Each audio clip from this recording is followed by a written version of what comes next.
So I used to do videos for the Businesswoman of the Year Awards, and I'm no longer doing them. I did it for 3 years and it was fantastic. But one of the questions that I'd always ask is, how do you manage it all with kids? And then the last time that I asked that question, and I paused, and the woman had just told me that her husband was successful in whatever he did. So she had to take a lot of time off to work with the kids or to be with the kids.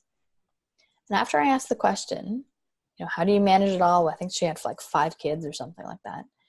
I paused and I looked at her and I said, if I was interviewing your husband, Wouldn't would ask I that have asked him question. that question?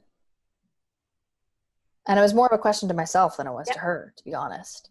And she looked at me and she said, probably not. No.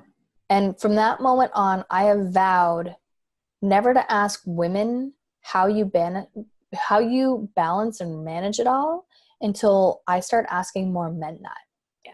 Because like I said earlier, my husband and I are 50-50 and some days 70-30 and I'm not the 70, but nobody goes to him and says, how do you manage it all?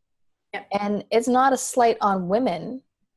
Some people should go to men and say, how do you manage it all? Absolutely. Because Absolutely. And fairly so. They deserve that just as well as regardless of gender. exactly. And People I are doing think the heavy work. They deserve that recognition. Yeah. they deserve the recognition as much as women deserve not to be recognized Yeah. for their role in a family. And I think you have to compare apples to apples. Like you said, your big goals might be different than somebody else's big goals. Yeah.